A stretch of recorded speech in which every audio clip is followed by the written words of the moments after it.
All right, we're going to look at the S&P 500 and where we sit with that, and then we're going to get into this week's operating plan and some of the positions from what happened last week and some of the positions.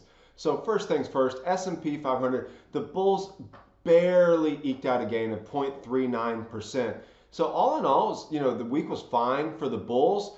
Early in the week, I really thought that we were going to see a deeper pullback, but we just didn't get enough selling to see any meaningful pullback. So as far as the structure and how it changed from last week, it really hasn't changed. We're still in that tight bull channel, which I'll show you in chart in the S&P 500 in a moment, but then we're still sitting at that resistance level. So the main thing that's changed from this week going into this week from last week is that a lot of the sectors now have sell signals or at least neutral bars, whereas last week we didn't see that at all. Most of them, almost all of them, were bullish bars, didn't see any sell signals or neutral bars. And so what that's telling us is that the S&P 500 is getting softer. It's getting a little bit softer, getting a little bit riskier to be in it. And so let's look at a chart of the S&P 500. I'll show you that, and then we'll get into this week's operating plan. All right, here's a look at the chart of the S&P 500, and a few things to point out. Number one is that we're still in this tight bull channel. You can see price has just gone up, up, up, up, up, and up, and so that's exactly what a tight bull channel. And what that tells us is that any pullback will more than likely be bought by the bulls.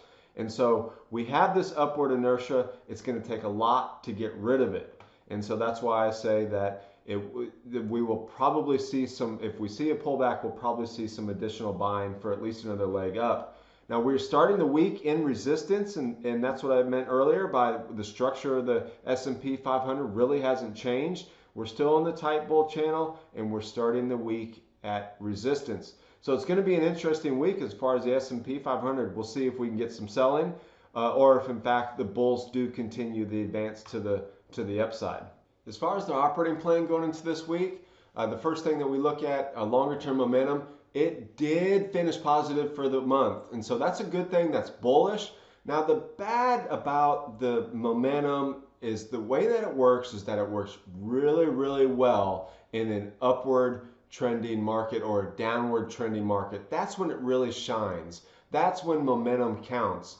Right now, the S&P 500 is in this sideways trading range. When you see sideways price action, momentum oscillators, momentum readings, they don't tend to work as well, because what happens is price runs up, it doesn't break out to a new high, you get a positive reading, and then price then declines, and then vice versa. So I'm not saying that the S&P 500 won't break out to new highs. It very well could be, or that the momentum oscillator isn't right. Not at all. Not at all. What I'm saying is that we're still in this sideways price action, and we want to see a pullback before we add more risk to the table, especially after a tight channel like that. More than likely, the first pullback will be bought. I mean, we're planning on buying, we buy the pullback.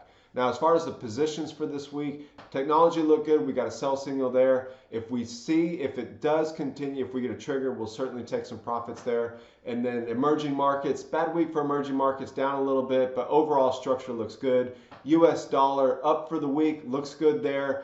Gold actually breaking to the downside, which is bullish for the dollar. When you look at that relationship, they've got an inverse relationship there.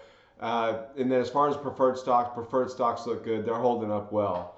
So we're going to continue to watch closely, wait for a pullback, add some more risk to the table, and go from there. So with that, have a great week, and we'll talk to you next time.